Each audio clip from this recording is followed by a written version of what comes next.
Hi everybody. मैं ऑडवा में Canada में एक चैरिटी के लिए काम करता हूँ और I am the director of corporate services and the director of social innovation with the added responsibility of also managing the granting programme, the community granting programme. तो सोच रहा था मैं अपने करियर के बारे में कि अब अगली वीडियो क्या बनाऊं, तो मैंने कहा एक वीडियो बनाता हूं about the opportunities in the charitable sector in Canada. So जब लोग जॉब के बारे में सोचते हैं या एम्प्लॉयमेंट के बारे में सोचते हैं तो very rarely does it come to their mind कि हम चैरिटी के लिए भी काम कर सकते हैं, चैरिटेबल सेक्टर के लिए भी काम कर सकते हैं, क्योंकि कुछ एक अजम्पशंस भी हैं और कुछ एक अवर्जन्स भी हैं। सो लोग थोड़ा अज्यूम भी कर लेते हैं, थोड़ा डरते भी हैं। तो मुझे लगा कि एक क्विक 5-6 मिनट की वीडियो बना के आपको कि कनाडा में चैरिटेबल सेक्टर कैसा है, अपॉर्चुनिटीज़ क्या हैं, काम कैसा होता है, तो उसके बारे में थोड़ी सी बात कर लूँ।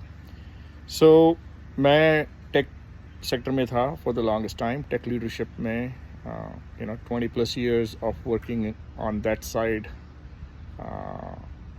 of the divide. For profit, tech, software, web, mobile, SaaS, embedded में नहीं काम किया, पर embedded आता था। मेरी जो मास्टर्स का थीसिस था, मास्टर्स का फोकस था, वो न्यूरल पे था। MBA में चेंज मैनेजमेंट की इंफॉर्मेशन सिस्टम्स भी पढ़ा। उसके बाद में एक नेचुरल प्रोग्रेशन में टेक में काम किया और टेक का काम बहुत अच्छा था। ऑडवा, silicon valley north, very strong grouping of tech companies, but most importantly ecosystem strong था। काफ़ी सारी कंपनीज हैं यहाँ से जो वर्ल्ड क्लास ग्लोबल निकली हैं। मोस्ट रिसेंट जिसके बारे में अगर एक के बारे में बात करें तो शॉपिफाई है।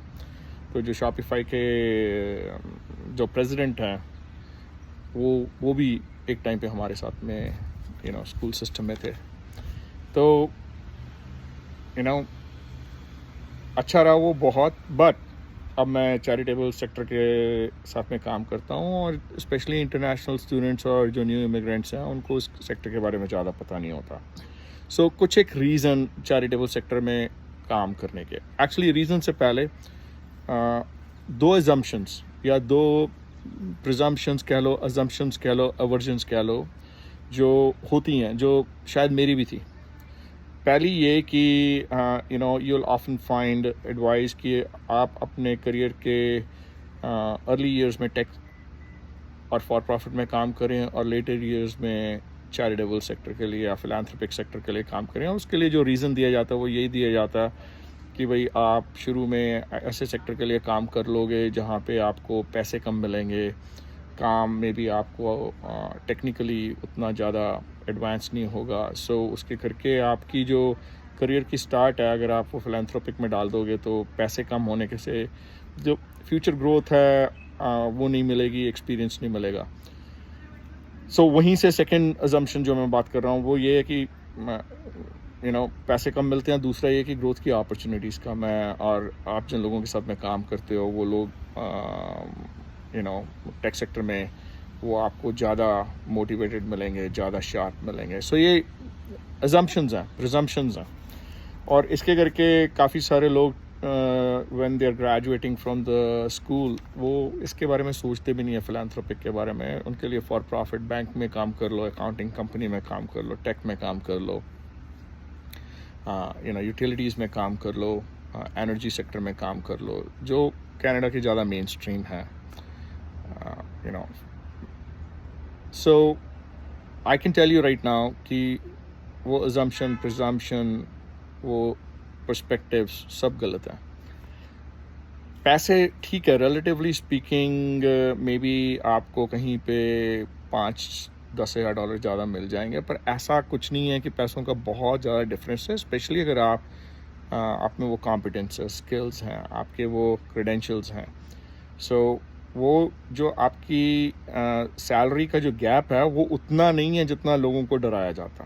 तो पहला तो पैसों का हो गया, जो मेरा सेकंड था वो मैंने पहले एड्रेस कर दिया। और दूसरा ये कि भाई काम एक्साइटिंग नहीं होगा, आपको काम करने की अपॉर्चुनिटी मिलेगी, वो भी I think it's a bit misplaced.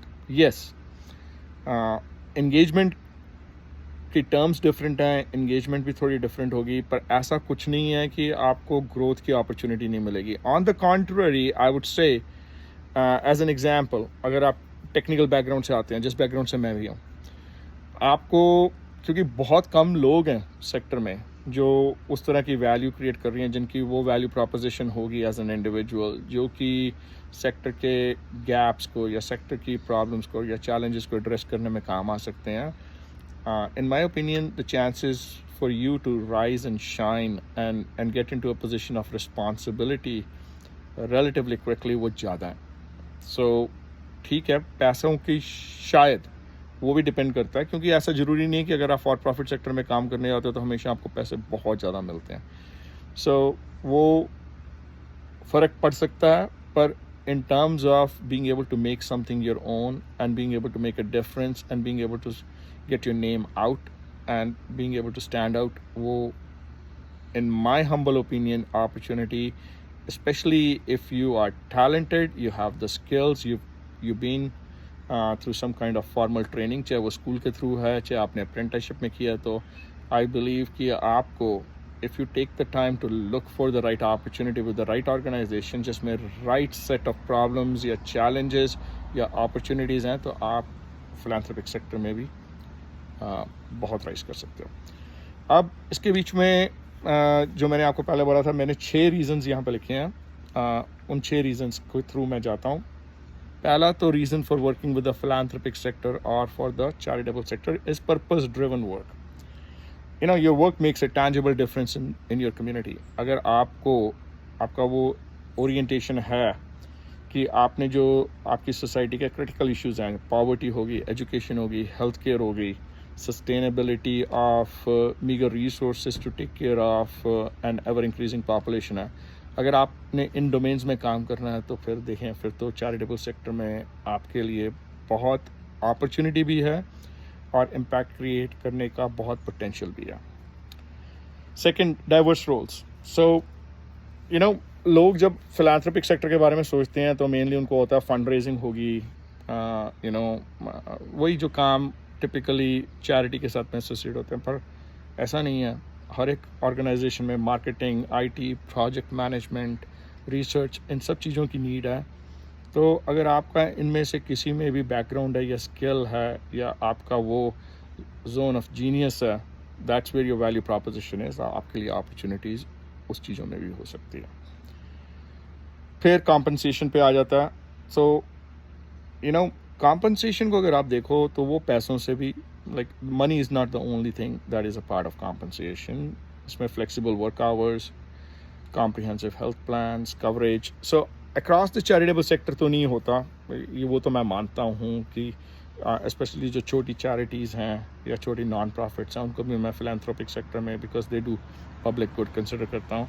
पर जो बड़ी organizations है, जैसे मेरी organization है, उसमें benefits भी हैं, फ्लेक्सिबिलिटी भी है, वेकेशन भी अच्छी है. So if you look at the overall compensation package, specially when I look at it कि आडवा कम्युनिटी फाउंडेशन में जो मेरे साथ मेरे कॉलीग्स हैं, हम सबकी विजन की अलाइनमेंट है, हम सबकी वैल्यूज़ की अलाइनमेंट है, पर्पस की अलाइनमेंट है. तो I feel like working there even if it is at the expense of some money और whatever money, I feel it's worth it. So मेरे को तो मेरी अपनी पर्सनल पर्सपेक्टिव ये है कि if you look beyond just the financials, the compensation can be very competitive.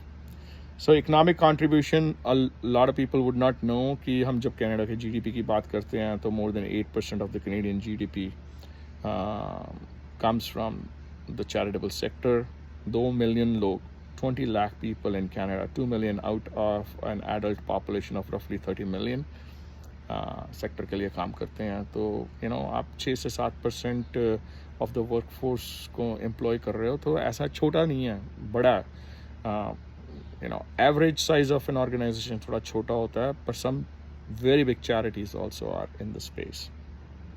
फिर प्रोफेशनल ग्रोथ, इसके बारे में मैंने थोड़ा सा पहले बोला. अगर स्पेशली अगर आप में वो ड्राइव है, आप में वो टैलेंट है, आप वो पर्पस ड्रिवन हो, आपको you are going to work on at that front of being one of the champions for a local cause, or being one of the solution providers or solution makers for one of those social problems.